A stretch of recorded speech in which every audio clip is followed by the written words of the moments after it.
നമസ്കാരം.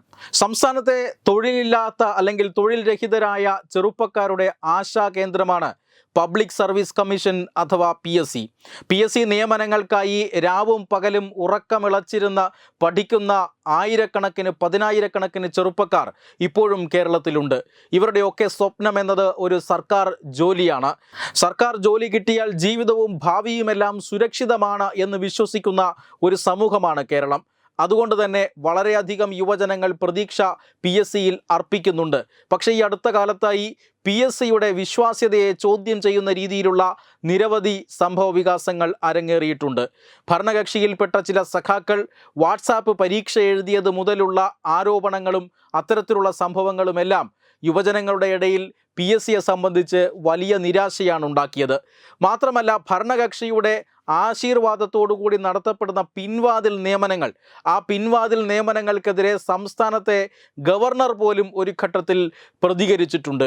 ഈ പിൻവാതിൽ നിയമനങ്ങളും സംസ്ഥാനത്തെ തൊഴിൽ രഹിതരായ യുവാക്കളുടെ ആശ കെടുത്തുന്നതാണ്, പി.എസ്.സിയുടെ വിശ്വാസ്യത ഇല്ലാതാക്കുന്നതാണ്.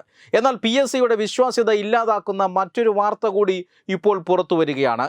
പി.എസ്.സി അംഗത്വം വിൽപ്പനയ്ക്ക് വച്ചിരിക്കുകയാണോ CPM എന്ന ചോദ്യമാണ് ഇപ്പോൾ ഉയർന്നു വരുന്നത്. ഈ പി.എസ്.സി അംഗത്വത്തിൻ്റെ വില എന്നത് 60 ലക്ഷം രൂപയാണ്.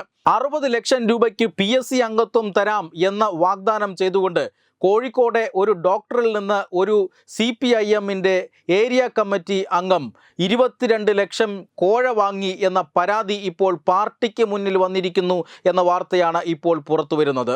ഈ പാർട്ടിക്ക് മുന്നിൽ വന്ന പരാതി അനുസരിച്ച് 22 ലക്ഷം വാങ്ങിയത് മന്ത്രി മുഹമ്മദ് റിയാസിൻ്റെ പേര് പറഞ്ഞുകൊണ്ടാണ്.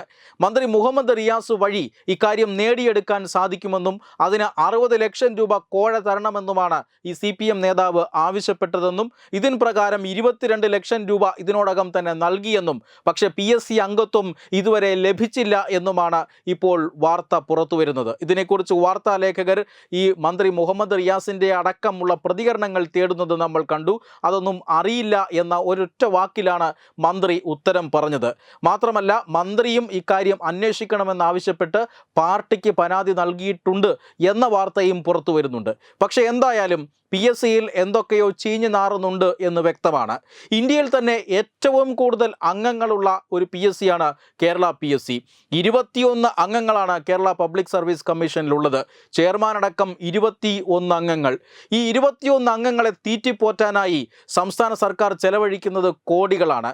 അതായത് ചെയർമാൻ ഏതാണ്ട് 4 ലക്ഷം രൂപയുടെ ശമ്പളവും മറ്റാനുകൂല്യങ്ങളും ഉണ്ട് എന്നിരിക്കെ മറ്റ് അംഗങ്ങൾക്ക് 3.75 ലക്ഷം രൂപയാണ്.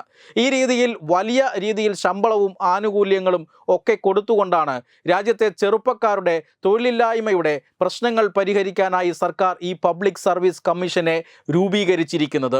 എന്നിട്ടും പബ്ലിക് സർവീസ് കമ്മീഷനെതിരെ വലിയ പരാതികളുണ്ട്. വെയിറ്റിംഗ് ലിസ്റ്റുകളിൽ പെടുന്ന ഉദ്യോഗാർത്ഥികൾ സെക്രട്ടേറിയറ്റിന് മുന്നിൽ മുട്ടിലിഴഞ്ഞും ശയന പ്രദക്ഷിണം നടത്തിയുമൊക്കെ നടത്തിയ സമരങ്ങൾ നമ്മൾ കണ്ടതാണ്. ഈ രീതിയിൽ വലിയ ആരോപണങ്ങളുടെ മുൾമുനയിൽ നിൽക്കുന്ന കമ്മീഷൻ ഇപ്പോൾ ഇത്തരത്തിൽ രാഷ്ട്രീയ പാർട്ടികൾക്ക് കച്ചവടമാക്കി മാറ്റാനും പണം തട്ടിയെടുക്കാനും കോഴ വാങ്ങാനുമുള്ള ഒരു ഉപകരണമായി സംസ്ഥാന സർക്കാർ മാറ്റിയോ എന്നാണ് ഇപ്പോൾ ഈ പരാതി പുറത്തു വരുമ്പോൾ ജനങ്ങൾ ചോദിക്കുന്ന ചോദ്യം. അതായത് ഒരു പി.എസ്.സി അംഗത്തിന് 60 ലക്ഷം രൂപ, 21 പി.എസ്.സി അംഗങ്ങൾ ചെയർമാൻ അടക്കം നമ്മുടെ സംസ്ഥാനത്തുണ്ട്. ഇവരെല്ലാം ഭരണപക്ഷത്തെ വിവിധ രാഷ്ട്രീയ പാർട്ടിയുടെ പ്രതിനിധികളാണ്. CPM-ൻ്റെയും CPI-യുടെയും കേരള കോൺഗ്രസ് മാണി ഗ്രൂപ്പിൻ്റെയും NCP-യുടെയും പ്രതിനിധികളാണ് ഈ 21 പേരും. ഇപ്പോൾ 18 അംഗങ്ങൾ മാത്രമാണ് പി.എസ്.സിയിൽ നിലവിലുള്ളത്. അതായത് 3 സീറ്റ് ഒഴിഞ്ഞു കിടക്കുന്നുണ്ട്. ഇവിടെയാണ് ഇന്ന് പുറത്തു വന്ന പരാതിയുടെ പ്രാധാന്യം. 3 സീറ്റ് ഒഴിഞ്ഞു കിടക്കുന്നുണ്ട്. ഈ 3 സീറ്റാണോ CPM വിൽപ്പനയ്ക്ക് വച്ചിരിക്കുന്നത്?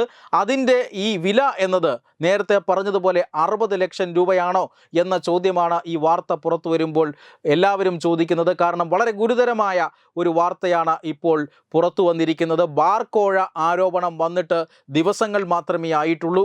ആ ബാർക്കോഴ ആരോപണത്തിലും ടൂറിസം വകുപ്പ്, മന്ത്രി മുഹമ്മദ് റിയാസിൻ്റെ ടൂറിസം വകുപ്പ് നടത്തിയ ഇടപെടലുകൾ വിവാദ വിഷയമായിരുന്നു.